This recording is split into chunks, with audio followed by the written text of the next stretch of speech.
সবাইকে স্বাগত জানাচ্ছি প্রবাসের সংবাদে। পুরো আয়োজনে আপনাদের সঙ্গে আছি আমি আসিফ টিপু। গাজায় অবরোধ ভাঙতে গিয়ে ইসরায়েলি বাহিনীর হাতে বন্দি দশার ভয়াবহ অভিজ্ঞতা জানালেন আলোকচিত্রী শহীদুল আলম।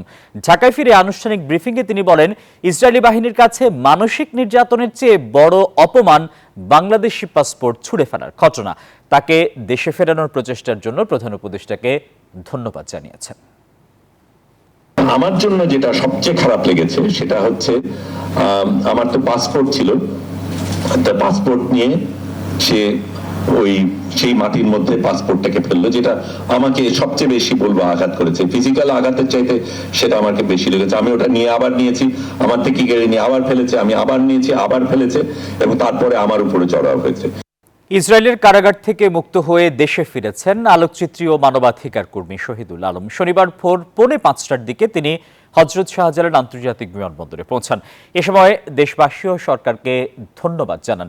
ফিলিস্তিনকে মুক্ত না করা পর্যন্ত বিশ্ববাসীকে লড়াই চালিয়ে যাওয়ার আহ্বানও জানিয়েছেন তিনি।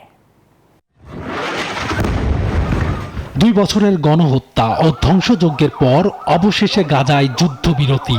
স্বদেশ ফেরার আনন্দে উচ্ছ্বসিত গাজাবাসী।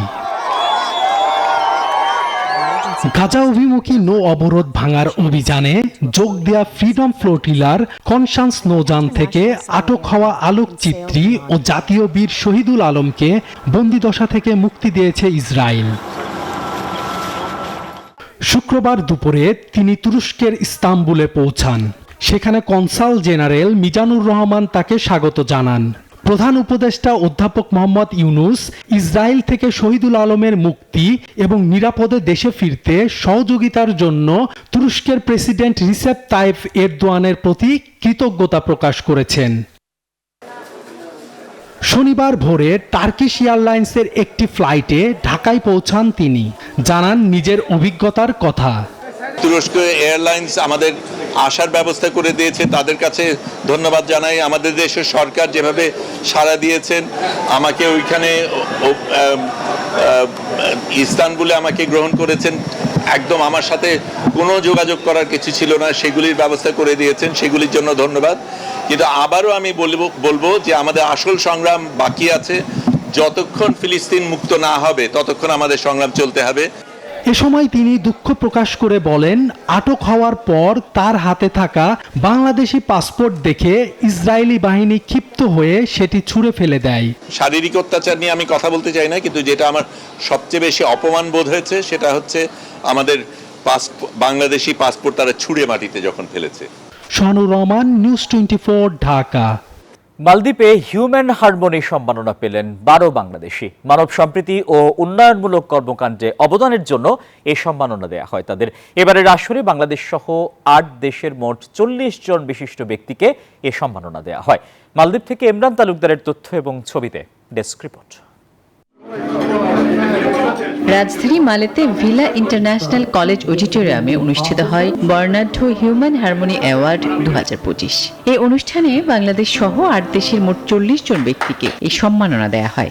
এত বড় বড় মানুষজনের সাথে তাদের হাত থেকে পুরস্কার পেয়ে আমার আসলে মনে হচ্ছে অনেক বড় একটা পাওয়া। আমি খুবই আনন্দিত এবং আমি আগামীতে আরো বড় কিছু করব, এটা আপনাদের কাছে দোয়া চাচ্ছি। আনন্দিত এবং গর্বিত। আমি রিপোর্টকে আন্তরিক অভিনন্দন এবং শুভেচ্ছা জানাই। এতে প্রধান অতিথি ছিলেন মালদ্বীপের মৎস্য ও মহাসাগর সম্পদ বিষয়ক প্রতিমন্ত্রী মোহাম্মদ মুতালিব। বিশেষ অতিথি ছিলেন নেপালের সাবেক পর্যটন ও সিভিল এভিয়েশন মন্ত্রী আনন্দ প্রসাদ পোখারেল, মালদ্বীপের ইসলামিক উপমন্ত্রী আব্দুল জলিল ইসমাইল, নামকো গ্রুপ অব কোম্পানির চেয়ারম্যান মোহাম্মদ সোহেল রানা এবং মালদ্বীপ বিএনপির সভাপতি মোহাম্মদ খলিলুর রহমান।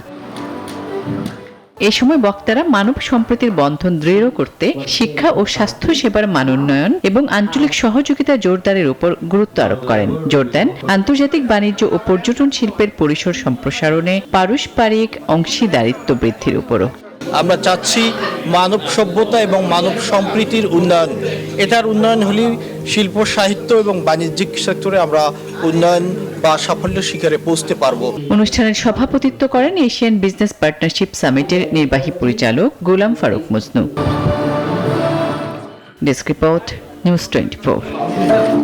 আজ থেকে ইউরোপের 29টি সেনজেনভুক্ত দেশে চালু হচ্ছে নতুন digital entry exit system EES. এই ব্যবস্থা চালু হলে পাসপোর্টে সিল দেয়া হবে না, ভ্রমণকারীর মুখের ছবি ও আঙ্গুলের ছাপ দিয়ে হবে প্রবেশ ও প্রস্থান। ইউরোপীয় কর্তৃপক্ষ জানিয়েছে, নতুন ডিজিটাল পদ্ধতি চালুর মূল লক্ষ্য ভ্রমণ সহজ এবং নিরাপত্তা ব্যবস্থা জোরদার করা।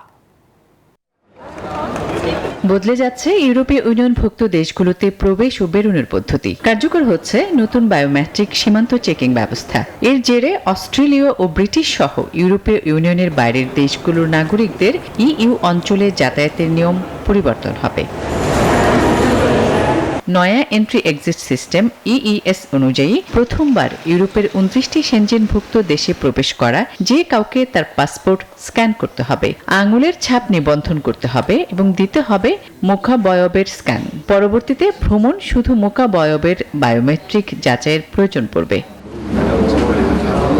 ইউরোপীয় কর্তৃপক্ষ বলছে, ভ্রমণ সহজ করা এবং সীমান্ত নিরাপত্তা জোরদার করাই তাদের লক্ষ্য। এই সিস্টেম জাল পরিচয় ব্যবহার রোধ, অপেক্ষার সময় কমানো এবং ভিসা বা থাকার মেয়াদ লঙ্ঘন নিয়ন্ত্রণ করবে বলেও আশাবাদী তারা। এই সিস্টেম শুধুমাত্র নন ইইউ নাগরিকদের জন্য প্রযোজ্য হবে। ইউরোপীয় ইউনিয়নের নাগরিক, স্থায়ী বাসিন্দা বা লং স্টে ভিসাধারীরা এর আওতায় বাইরে থাকবেন।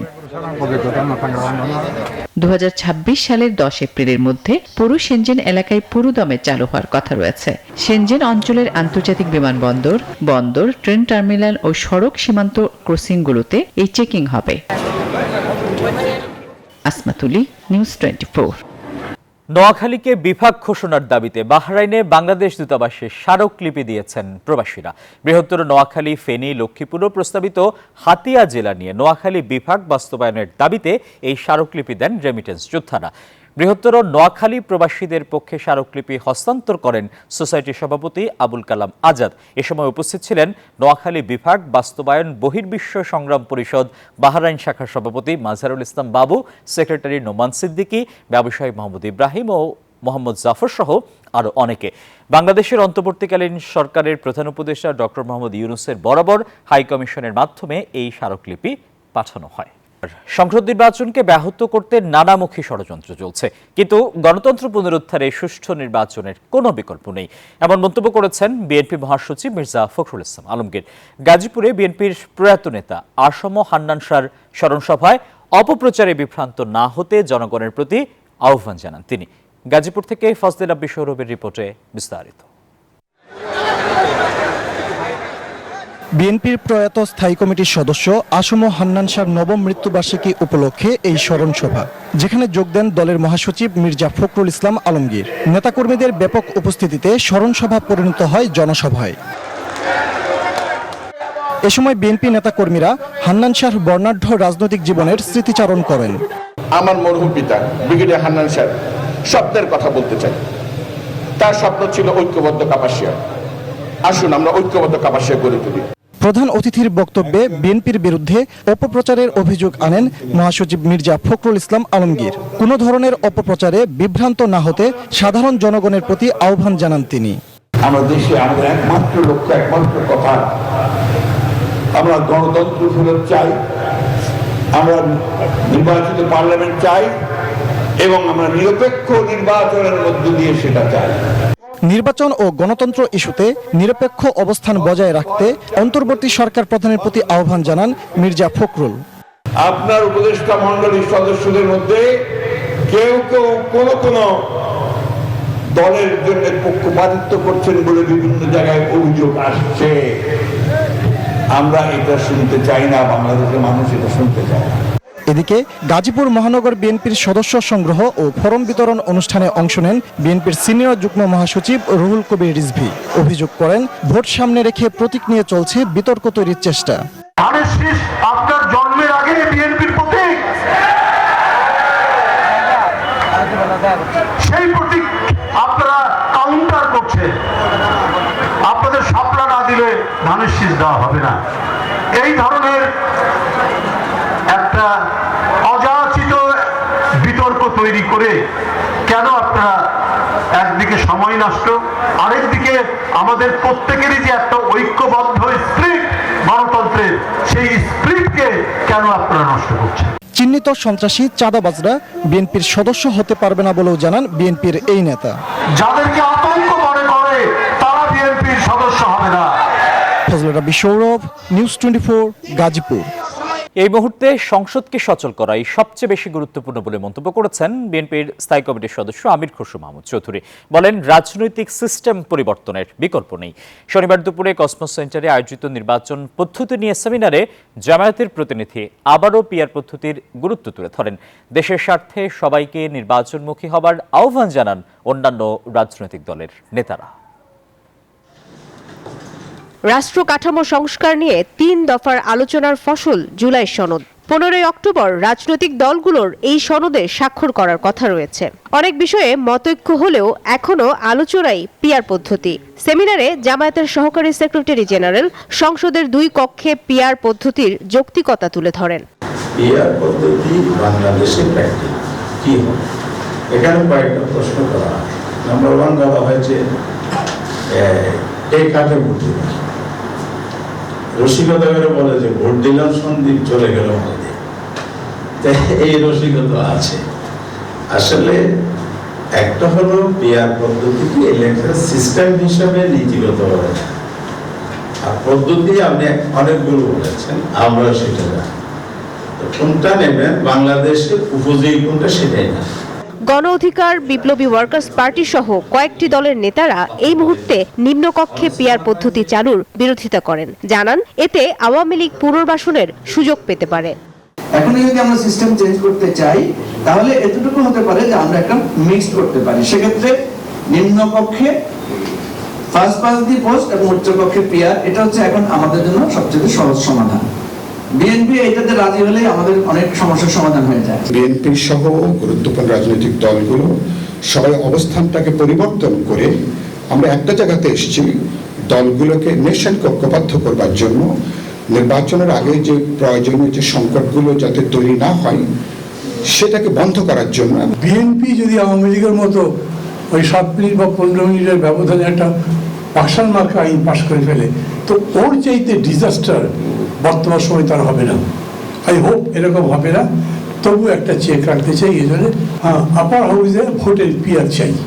এদিকে যারা পিআর পদ্ধতির পক্ষে অবস্থান নিচ্ছেন তাদেরকে জনগণের কাছে গিয়ে ম্যান্ডেট নেওয়ার পরামর্শ দেন বিএনপি নেতা আমির খসরু মাহমুদ চৌধুরী। আলোচনা হোক, পাবলিক ওপিনিয়ন ক্রিয়েট হোক, যেগুলো পাবলিকের জনমতের রিফ্লেকশন ঘটবে সেগুলো সমাধান হবে, আর যেগুলো অব্যাহত হবে ডিসকোর্স চলবে, আলোচনায় থাকবে এগুলো।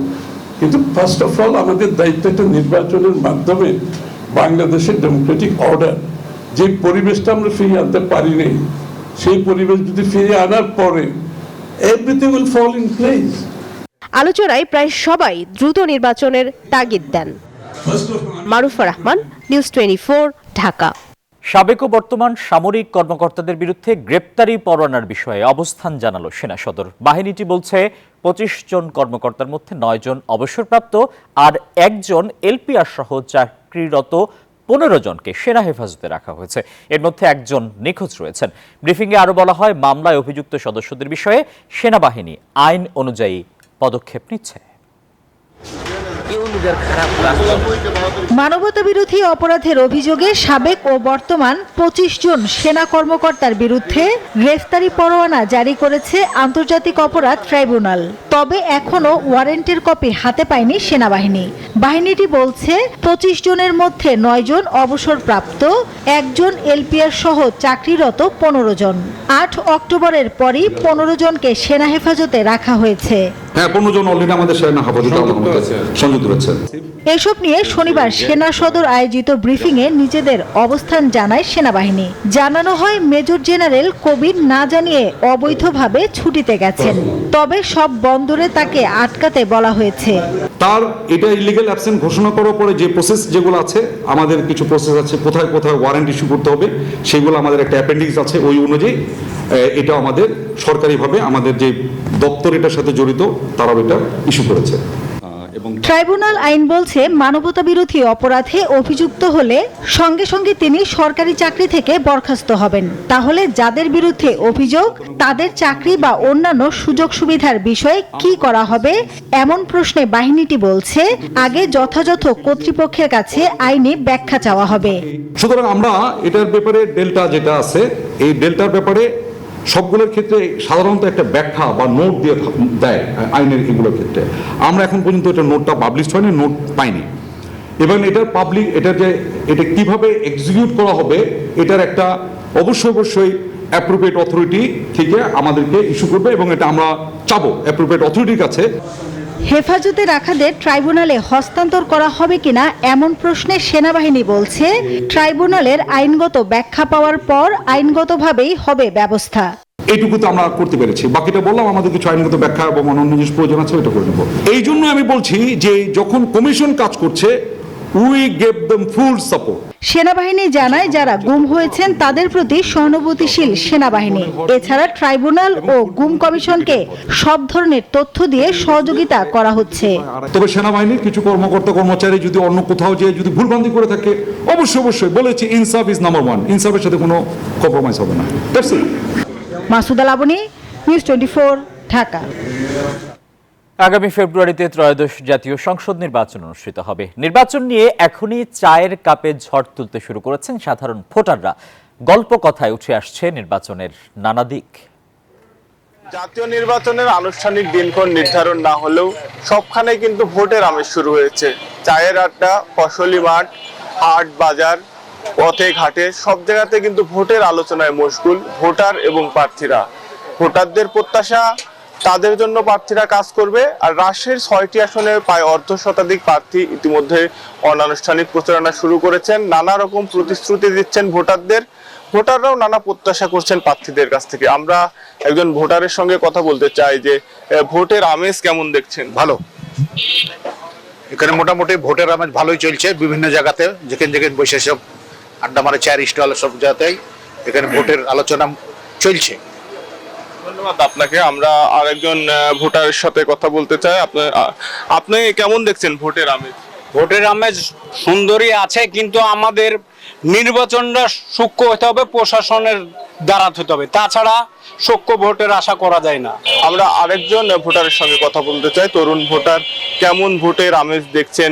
আমরা এখানে প্রত্যাশা রাখি যে যেই সমস্ত প্রার্থীরা অতীতে ভালো কাজ করেছে এলাকার মানুষটা এবং এই রাজশাহী অঞ্চল নিয়ে যারা জাতীয় সংসদে জনগণের দুঃখ দুর্দশার কথা জাতির সামনে, সংসদে, সরকারের সামনে তুলে ধরতে পেরেছে এবং জনগণের জন্য অতীতে ভূমিকা পালন করতে পেরেছে এবং রাজশাহী একটি শিক্ষানগরী। তো এই রাজশাহীতে শিক্ষানগরী সম্পর্কিত যে কর্মকাণ্ডগুলো আছে যারা ভালোভাবে করতে পারবে আমরা প্রত্যাশা রাখবো সেই সমস্ত প্রার্থীদেরকে আমরা তরুণ ভোটাররা বেছে নেব।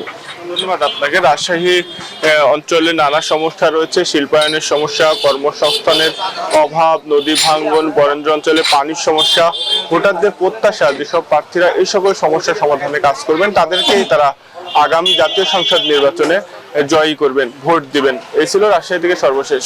উপদেষ্টাদের সেফ এক্সিটের প্রয়োজন নেই এমন মন্তব্য করে আইন উপদেষ্টা ডক্টর আসিফ নজরুল বলেছেন, গত 5 দশকে দুর্নীতি, বিচার বহির্ভূত হত্যা আর গুমের যে রাষ্ট্র কাঠামো গড়ে উঠেছে জাতি হিসেবে, সেখান থেকে সেফ এক্সিটের প্রয়োজন। ঢাকায় মানবাধিকার অধ্যাদেশ নিয়ে আলোচনায় এসব কথা বলেন তিনি। সেফ এক্সিট বা নিরাপদ প্রস্থান দেশের রাজনীতিতে এখন আলোচিত এই শব্দযুগল। তারা নিজেদের সেফ এক্সিটের কথা ভাবতেছে। অন্তর্বর্তী সরকারের কয়েকজন উপদেষ্টা বিভিন্ন রাজনৈতিক দলের সঙ্গে লিয়াজো করছেন এবং সেফ এক্সিটের কথা ভাবছেন। এনসিপির আহ্বায়ক নাহিদ ইসলামের সাম্প্রতিক এমন মন্তব্যের পর নানা আলোচনা চলছে। সেফ এক্সিটের বিষয়ে নিজের ভাবনার কথা জানালেন আইন উপদেষ্টা ডক্টর আসিফ নজরুল। ঢাকায় জাতীয় মানবাধিকার কমিশন অধ্যাদেশ 2025-এর জাতীয় পরামর্শ সভায় তিনি বলেন, গত 55 বছর যে ভয়াবহ রাষ্ট্র কাঠামো তৈরি হয়েছে সেখান থেকে বাংলাদেশের সেফ এক্সিট দরকার। এখন সেফ এক্সিট নিয়ে নানান কথাবার্তা হচ্ছে। তা আমরা উপদেষ্টারা খুব নিশ্চিতভাবে জানি আমাদের কারো কোনো সেফ এক্সিটের প্রয়োজন নাই। তবে বাংলাদেশের জাতি হিসাবে আমাদের সেফ এক্সিটের প্রয়োজন আছে। আমরা এই যে গত 55 বছর দুঃশাসন দেখলাম, গুম দেখলাম, বিচার বহির্ভূত হত্যাকাণ্ড, ব্যাংক লুট করে ফেলে, ভয়াবহ, অসুস্থ, আত্মধ্বংসী রাষ্ট্র কাঠামো থেকে আমাদের সেফ এক্সিট প্রয়োজন এই জাতির। তার মতে উচ্চ আদালত সংসদীয় কমিটির মতো প্রতিষ্ঠানগুলোকে আরও শক্তিশালী করা দরকার। আর শিল্প উপদেষ্টা আদিলুর রহমান খান জানান, আগামী নির্বাচনের আগেই তা করতে চায় সরকার। আমরা এই ক্ষেত্রে এমন প্রধান বিচারপতিও পেয়েছি যারা মানবাধিকার লঙ্ঘনের ক্ষেত্রে নেতৃত্ব দিয়েছেন, বাংলাদেশের গণতন্ত্র ধ্বংস করার ক্ষেত্রে নেতৃত্ব দিয়েছেন, এবং যারা গুম, বিচার বহির্ভূত হত্যাকাণ্ড এই সমস্ত নিজের চোখে দেখে সমস্ত কিছু উপেক্ষা করেছেন।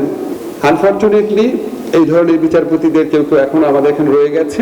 কালেক্টিভ এফোর্টের মাধ্যমে আমাদের প্রতিষ্ঠানগুলিকে, ভেঙে পড়া প্রতিষ্ঠানগুলিকে আবার দাঁড় করানো হবে। এই অল্প সময় আগামী নির্বাচনের আগে আমাদের এই কাজগুলো কিন্তু আমাদের সঠিকভাবে করে যেতে হবে, যাতে আর বাংলাদেশের মানুষ কখনো অন্যায় অবিচারের শিকার না হয়। আলোচকরা বলেন, রাষ্ট্রীয় এবং সাংবিধানিক প্রতিষ্ঠান শক্তিশালী করতে না পারলে শুধু ভালো আইন করে লাভ হবে না। শাহ আলী জয়, নিউজ 24, ঢাকা। ছিল প্রবাসী সংবাদের এখনকার আয়োজন। সবাইকে ধন্যবাদ।